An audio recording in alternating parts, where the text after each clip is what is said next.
How you doing? It's me, Mr. Duper, and today I want to talk about narrative history and its importance.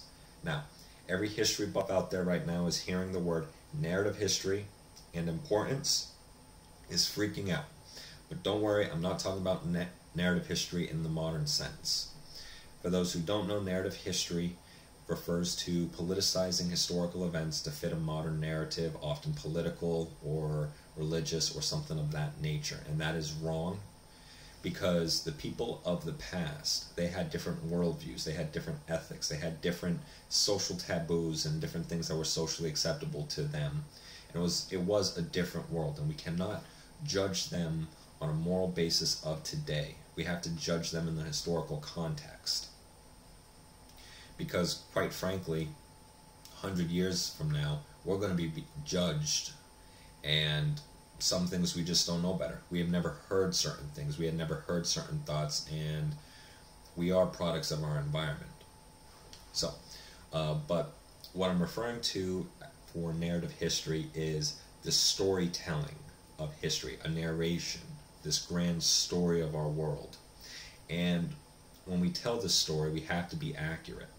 And for Joe Schmo out there, it's not so important to know that a Roman legionnaire's sword was called a gladius. That's not that important.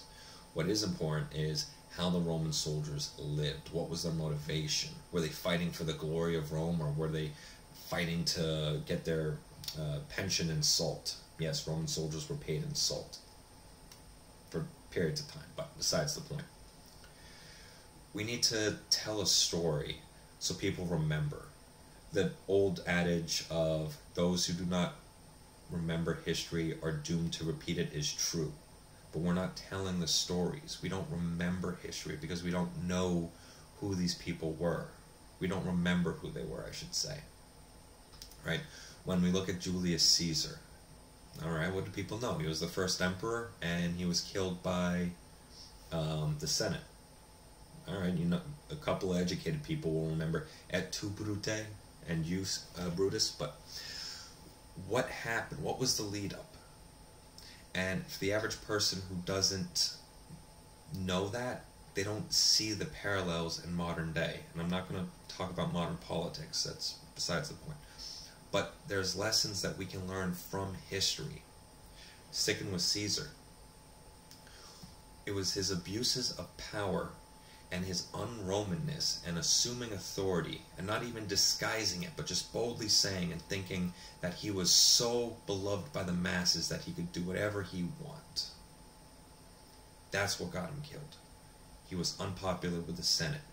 He let his own ego fill himself up with these delusions of grandeur, and that ultimately cost him his life, while his adopted son, Augustus, he learned real quick, and he did everything Roman to consolidate power, and was so fearful he had a Roman general commit suicide because of the fear of wrath from him.